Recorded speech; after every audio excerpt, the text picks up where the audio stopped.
Baru-baru ini, seorang penggemar mengirim pesan pribadi kepada saya mengatakan, cahaya matahari yang kita lihat membutuhkan waktu 8 menit 20 detik untuk mencapai bumi. Tapi begitu manusia membuka mata mereka langsung bisa melihat matahari. Lalu, apakah kecepatan mata manusia lebih cepat daripada kecepatan cahaya? Hari ini, kita akan membahas topik ini.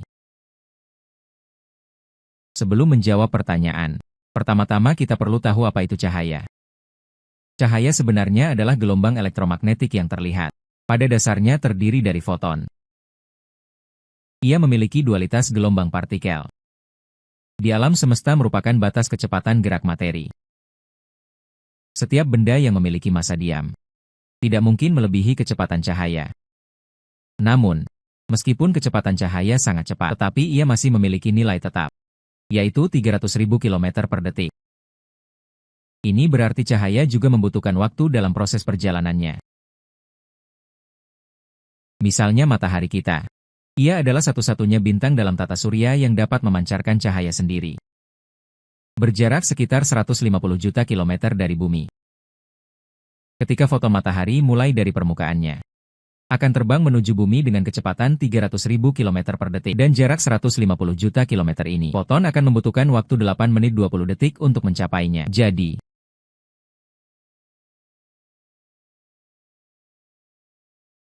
matahari yang kita lihat sebenarnya adalah penampilannya 8 menit 20 detik yang lalu. Mengapa manusia bisa melihat matahari begitu membuka mata? Hal ini membuat beberapa orang berpikir. Apakah kecepatan mata lebih cepat daripada kecepatan cahaya? Pada kenyataannya, alasan mengapa mata kita bisa melihat matahari secara instan bukan karena kecepatan mata lebih cepat dari cahaya. Banyak orang tidak menyadari. Mata manusia hanyalah organ penerima. Ia tidak dapat secara aktif menangkap foton kembali, lalu memberikan umpan balik ke otak. Mata manusia hanya dapat secara pasif menerima foton yang terbang di seluruh alam semesta, atau cahaya yang dipantulkan dari benda. Jika di dalam ruangan yang gelap gulita, tidak ada sumber cahaya sama sekali, maka kamu tidak mungkin melihat benda. Karena tidak ada cahaya yang dapat masuk ke matamu. Jadi, pada dasarnya, kita dapat melihat matahari secara instan. Hanyalah foton dari 8 menit 20 detik yang lalu. Kebetulan diterima oleh mata kita. Sebenarnya, bukan hanya cahaya matahari yang kita lihat. Adalah tampilan 8 menit 20 detik yang lalu ketika kita menengadah ke langit malam. Bintang-bintang yang terlihat di langit adalah bayangan masa lalu. Karena alam semesta sangat luas, jarak antar bintang diukur dalam tahun cahaya. 1 tahun cahaya adalah jarak yang ditempuh cahaya dalam ruang hampa selama 1 tahun. Jika dikonversi, kira-kira 9,46 triliun kilometer. Bagi kecepatan cahaya 300.000 km per detik. Di alam semesta, ia ibarat kecepatan kura-kura. Seperti bintang terdekat dengan bumi, Proxima Centauri, berjarak sekitar 4,22 tahun cahaya. Foton yang dipancarkannya membutuhkan waktu 4,22 tahun untuk sampai ke bumi. Ini berarti Proxima Centauri yang kita lihat adalah penampakannya 4 tahun lalu. Dan yang lebih jauh, seperti Pillars of Radiation yang terkenal, berjarak 6.500 tahun cahaya dari bumi. Menurut pengamatan dan penelitian para astronom. Translate_text.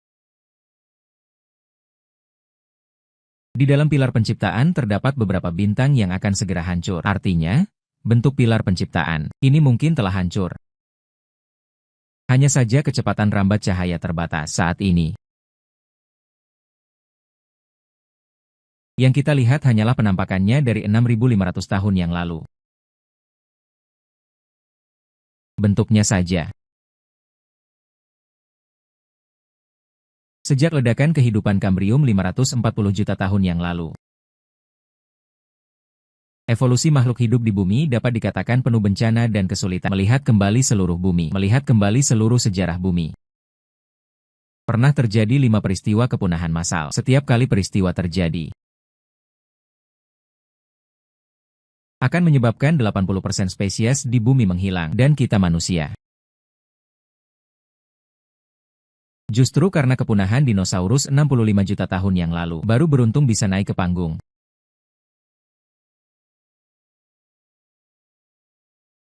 Akhirnya menjadi penguasa absolut yang mengungguli makhluk hidup lainnya. Kini kita manusia telah hidup di bumi selama hampir 1 juta tahun. Mulai menyadari. Di masa depan, apakah manusia mungkin menghadapi bahaya? Kepunahan seperti makhluk hidup lainnya sebenarnya tidak sulit ditemukan di alam semesta. Segala sesuatu tidak bisa lolos dari takdir punah, bahkan bintang. Juga akan karena bahan bakar habis. Pada akhirnya menuju kematian. Jadi kepunahan manusia tidak bisa dihindari. Oleh karena itu,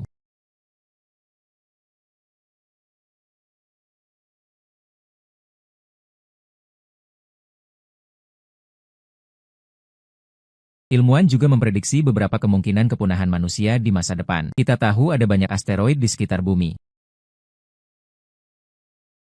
Dan asteroid di antara orbit Jupiter dan Mars bahkan mencapai sekitar 500.000. Jika ada satu asteroid dengan diameter agak besar karena tabrakan menyimpang dari orbitnya, lalu terbang menuju bumi, maka kita akan menghadapi ancaman besar. Adalah sebuah asteroid dengan diameter hingga 10 km yang menabrak bumi. Menyebabkan debu menyelimuti seluruh langit.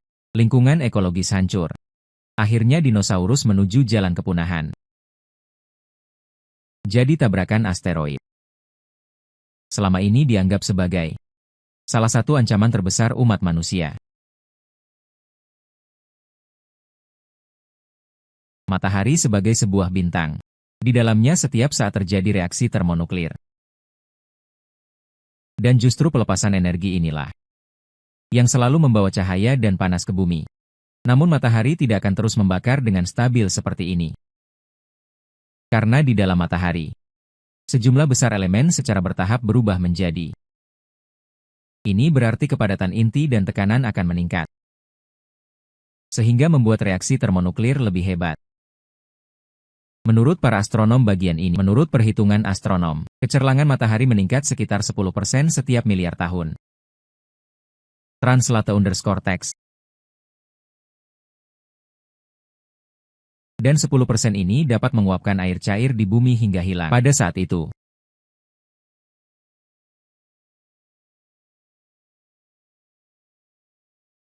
Bumi tidak akan lagi menjadi tempat kehidupan.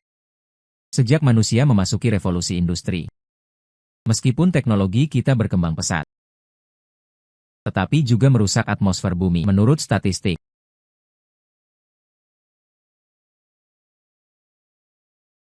Emisi gas rumah kaca yang dikeluarkan manusia ke bumi setiap tahun mencapai puluhan miliar ton. Saat ini telah meningkatkan suhu rata-rata bumi hingga 0,6 derajat. Yang paling signifikan adalah di daerah kutub bumi. Gletser sedang mencair dengan cepat. Jika di masa depan manusia tidak mengurangi emisi karbon, maka gletser kutub pada akhirnya akan mencair sepenuhnya, menyebabkan kenaikan permukaan laut hampir kembali. Lingkungan iklim bumi juga sepenuhnya terganggu. Memicu peristiwa kepunahan massal. Selain ancaman dari luar angkasa dan lingkungan iklim, penyebab dari manusia sendiri juga mungkin membuat kita menghadapi bahaya. Sejak rencana Manhattan Ash berhasil meledakkan bom atom pertama, manusia mulai menyadari betapa mengerikannya senjata nuklir. Dia melepaskan energi besar melalui fisi dan fusi nuklir. Daya ledaknya cukup untuk menghancurkan sebuah kota. Tidak hanya itu, ledakan bom atom juga melepaskan radiasi nuklir, menyebabkan kontaminasi radioaktif pada tubuh manusia, memicu luka kulit dan kanker.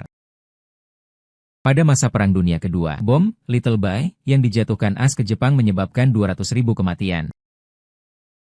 Dapat dibayangkan betapa mengerikannya senjata nuklir. Jika di masa depan terjadi perang nuklir, maka bagi umat manusia, ini akan menjadi pukulan yang menghancurkan. Einstein yang agung pernah berkata, "Saya tidak tahu senjata apa yang digunakan dalam Perang Dunia Ketiga. Tapi saya tahu Perang Dunia Keempat pasti menggunakan tongkat kayu."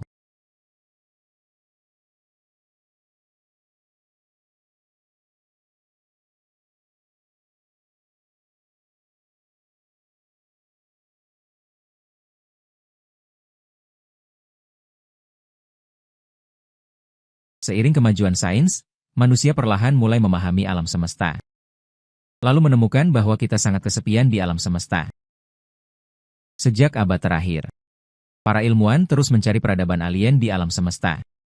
Hingga hari ini belum ditemukan bukti keberadaan alien. Kita tahu alam semesta sangat luas. Diameter yang dapat diamati mencapai 93 miliar tahun cahaya. Dalam lingkup bola ini setidaknya ada 200 miliar galaksi. Setiap galaksi setidaknya memiliki 100 miliar bintang. Dan setiap bintang setidaknya memiliki satu planet. Di alam semesta sebesar ini hanya bumi yang memiliki kehidupan. Ini jelas tidak masuk akal. Kehidupan seharusnya umum ada di alam semesta.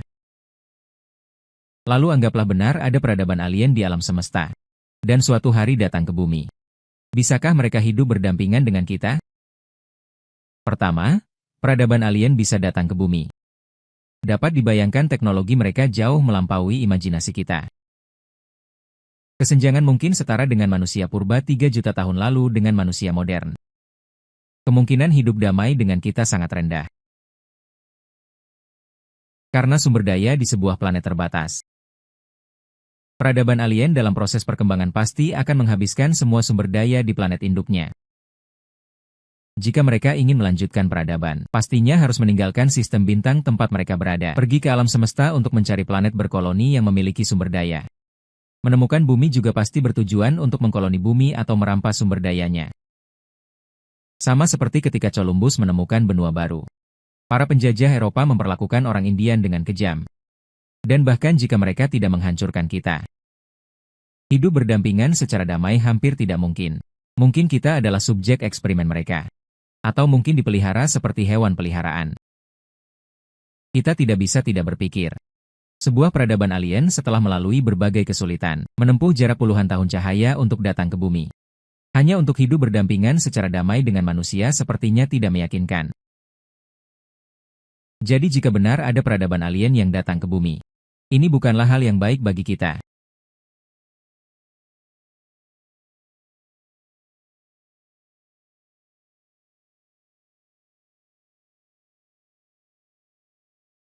Dua. Di alam semesta terdapat bintang yang tak terhitung jumlahnya. Bintang-bintang ini setiap saat memancarkan cahaya dan panas.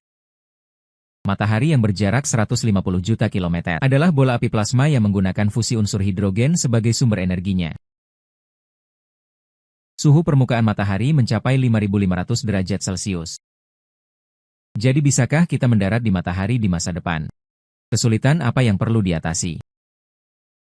Saat ini wahana antariksa manusia terdekat dengan matahari adalah Parker yang diluncurkan pada 12 Agustus 2018. Posisi yang dipesan berada di orbit matahari 24 juta kilometer dari permukaan matahari. Dibandingkan dengan Parker yang menyelidiki matahari dari jarak jauh, manusia di masa depan yang mendarat di permukaan matahari pertama-tama perlu mengatasi lapisan korona di bagian luar permukaan matahari. Ketebalan lapisan korona mencapai beberapa juta kilometer, suhu rata-rata sekitar 1 juta derajat Celcius. Untungnya karena kepadatan korona terlalu rendah. Kemampuan memanaskan wahana dan pesawat ruang angkasa sangat terbatas. Suhu terluarnya bisa mencapai 1399 derajat Celcius. Sementara wahana dapat menahan suhu tinggi dan radiasi di atas 1400 derajat. Jadi mengatasi kesulitan korona relatif sederhana. Selanjutnya adalah permukaan matahari.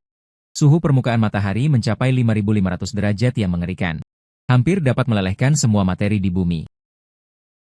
Namun saat ini manusia memiliki material dengan titik leleh tertinggi, 4215 derajat Celcius. Oleh karena itu, hampir mustahil untuk mendekati permukaan matahari yang bersuhu 5500 derajat. Dan matahari setiap saat memancarkan partikel bermuatan energi tinggi. Lontaran suar matahari yang sangat kuat, gelombang kejut besar yang dihasilkan, aliran partikel energi tinggi serta sinar kosmik. Sangat mematikan bagi manusia dan pesawat terbang. Jadi kita tidak hanya harus mengatasi suhu tinggi matahari, tetapi juga mengatasi badai matahari yang kuat yang dapat ditahan. Yang lebih penting lagi, matahari adalah bola api plasma. Ingin mendarat keras pun sepenuhnya tidak mungkin.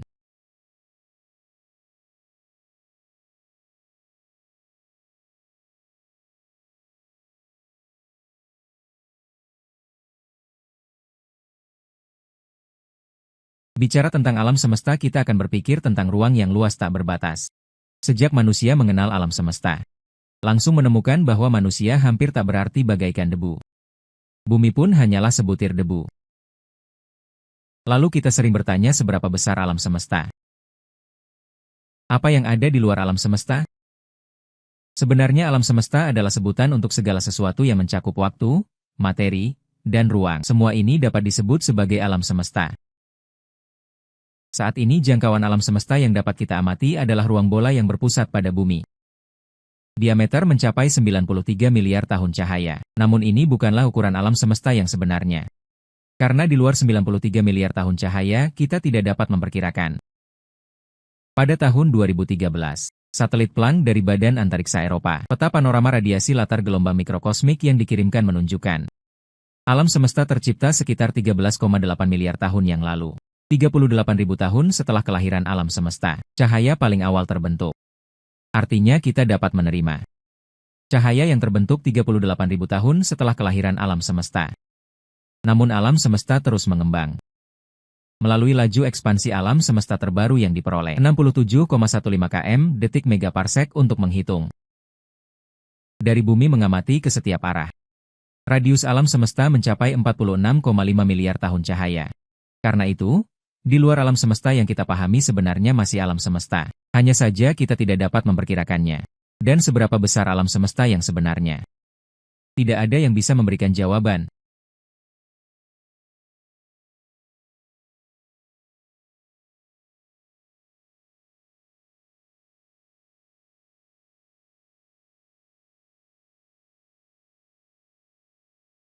Einstein adalah ilmuwan terhebat setelah Newton.